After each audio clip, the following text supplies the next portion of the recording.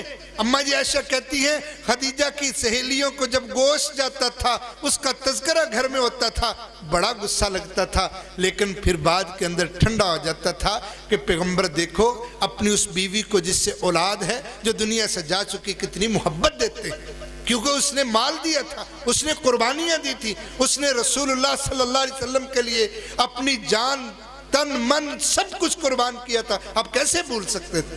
آج تو ہم جس راستے سے گزر جائیں، جب ماڑے ہوتے تھے تو سب کو یاد رکھتے تھے، جب تگڑے ہوئے تو ہم سوچتے ہیں رستے سے گزرے ہی نہیں تھے، اور میرے نبی تو جس رستے سے گزرے تھے اس پتھر کو بھی یاد رکھتے ہیں۔ عبداللہ بن عمر رضی اللہ تعالیٰ عنہ کی سنن دارمی کے اندر روایت ہے، ایک دن مدینے کے ایک کنارے پہ کھڑے تھے، کسی نے پوچھ لیا یہاں کیا کر رہے ہو؟ کہاں تمہارا علاقہ وہ ہے، گھر وہ، یہاں کیا کر رہے ہو؟ کہا اس علاقے کے اندر میرے والد محترم کا ایک دوست رہتا ہے، میں اس سے ملنے کے لیے آیا کرتا ہوں۔ پوچھنے والوں نے پوچھا تمہارے والد عمر بن خطاب کا دوست اور ملنے تم آتے ہو؟ کہا رسول اللہ صلی اللہ علیہ وسلم کا فرمان ہے جو بندہ من وسیلہ، جو بندہ ملنا چاہتا ہو اپنے باپ کے ساتھ، نیکیوں کے ساتھ، اس کے دنیا سے جانے کے بعد کہ میرا باپ دنیا سے چلا گیا، اب اس کے ساتھ میں ملوں کسی نہ کسی طریقے سے، آپ صلی اللہ علیہ وسلم نے فرمایا فَلْيَسِلْ وُدَّ أَبِيهِ، اپنے باپ کے پیاروں کے ساتھ محبت کیا کر۔ ایک روایت میں آتا ہے صلہ رحمی کیا کر، یہ گویا تو اپنے فوت شدہ باپ کے ساتھ ہی نیکیاں کر رہا ہے۔ یہ نسبتیں اور تعلق، یہ رشتے وہ بھولتے نہیں تھے، آج ہم کہاں بھول جاتے ہیں۔ اللہ سے دعا کیا کرو اللہ ہم نیک لوگوں کی صحبت نصیب فرما۔ شیخ ابن عثیمین کا ایک واقعہ بڑا مشہور ہے، وہ کہتے ہیں کہ میں پڑھا رہا تھا کلاس، تو کلاس کے دوران نہ پڑھاتے تو میں ٹھہر گیا، توقف کیا، کچھ کہیں اور مشغول ہو گئے، تو اب دوبارہ جب کلاس پڑھانے لگے نا تو جو سامنے بندہ بیٹھا تھا اس کے جیسے استاد کہہ دیتا ہاں بھی میں کہاں تھا بتاؤ، کہتے پتہ نہیں، تو شیخ کہتے ہیں میں نے کہا ابھی پتہ کوئی نہیں تو بیٹھے کیوں، توجہ ہے ہی نہیں تمہاری، کہاں بیٹھے ہو؟ تو کہتے ہیں مجھے اس نے بڑی، وہ کہتے ہیں نا بناسوار کے جواب دیتا، کہنے لگے شیخ صاحب میں نے تو یہ سنا ہے کہ نیک لوگوں کی مجلس کا جو ساتھی ہوتا ہے لا یشقی جلیسہم، وہ بد نصیب نہیں ہوتا، رحمت سے محروم نہیں ہوتا، میں تو اس لیے بیٹھا ہوں کوئی علم حاصل کرنے کے لیے تو بیٹھا نہیں ہوں۔ شیخ رونے لگے اور کہنے لگے میں نے پھر اپنے دوستوں کو کہا میں اسے سکھا رہا تھا، یہ مجھے سکھا رہا ہے۔ اصل میں نیک لوگوں کی مجلسیں ہی بات سے برکت ہوتی ہیں، یہ نہیں کہ انسان کہے کہ میں بڑا کچھ سیکھوں گا ہی جا کے، نہ ہی کچھ سیکھ پائے، تو جو مجلسیں نیک لوگوں کی باتیں یہی بڑی قسمت کی بات ہوتی ہیں۔ بلکہ محدثین نے لکھا ہے کہ نسبتوں کو یاد رکھا کرو، جو صحبتیں اچھی ہیں اس کا خیال رکھا کرو، اللہ خیال رکھتا ہے۔ اس کی ایک دلیل میں پیش کر کے بات ختم کرنے لگا ہوں۔ حدیث میں آتا ہے، ابو داؤد شریف میں صحیح سند سے روایت ہے، باقی کتب میں بھی موجود ہے، آپ نے فرمایا، معروف روایت ہے کہ مرغا جب اذان دے نا تو اللہ کا فضل فوراً طلب کرنے لگ جاؤ، اللہ سے دعا کرنے لگ جاؤ، کچھ مانگنے لگ جاؤ اللہ سے۔ جب کیا کرے؟ مرغا اذان دے، اور جب گدھا آواز نکالے تو فوراً اللہ کی پناہ طلب کرنا شروع کر دو۔ کیوں؟ محدثین کہتے ہیں اس نے فوراً اللہ کے فرشتوں کو مرغے نے دیکھا ہوتا ہے، اللہ کہتے ہیں کہ اس نے ابھی ابھی فرشتے کو دیکھا ہے۔ رسول اللہ صلی اللہ علیہ وسلم نے فرمایا جب مرغا بات اذان دیتا ہے نا وہ اس وقت دیتا ہے جب وہ اللہ کی رحمت کے فرشتوں کو دیکھتا ہے۔ تم اسی نسبت سے کہ اس مرغے نے جو اذان دی ہے اس نے اصل میں ابھی ابھی نیک مخلوق کو دیکھا ہے، تم بھی اللہ سے فوراً سوال کرنا شروع کرو۔ یہ جو نسبتیں ہوتی ہیں نا یہ چھوٹی نہیں ہیں، ان نسبتوں کی وجہ سے ہی بندہ اللہ سے فوراً سوال کرنے لگ جائے۔ جب اللہ سے کوئی بندہ مانگتا ہے اللہ تو ناراض ہی تب ہوتا ہے، ان ترکت سوالہ، جب تو سوال نہیں کرے گا رب ناراض ہوگا، جب رب سے مانگنا شروع کرے گا رب تو راضی ہو جاتا ہے۔ ایسے ہی گدھا جب بولتا ہے نا وہ شیطان کو دیکھتا ہے، کہا اس کے اسی وقت فوراً اللہ رب العزت سے پناہ طلب کرنا شروع کر دو۔ یہ چیزیں اللہ کے ہاں بڑی معنی اور قیمتیں رکھتی ہیں۔ اللہ سے دعا کرو اللہ ہمیں نیک لوگوں کی صحبت نصیب فرما، صحابہ اکرام کے نقش قدم پر چلنے کی توفیق نصیب فرما، صحابہ اکرام رضوان اللہ اجمعین اللہ جن سے تو راضی ہے، جن کی ایمان کو تو نے معیار ایمان قرار دیا ہے، اللہ ان جیسا ایمان لانے کی توفیق نصیب فرما۔ وآخر دعوانا الحمدللہ سبحان ربک رب العزت عما یصفون وسلام علی المرسلین والحمدللہ رب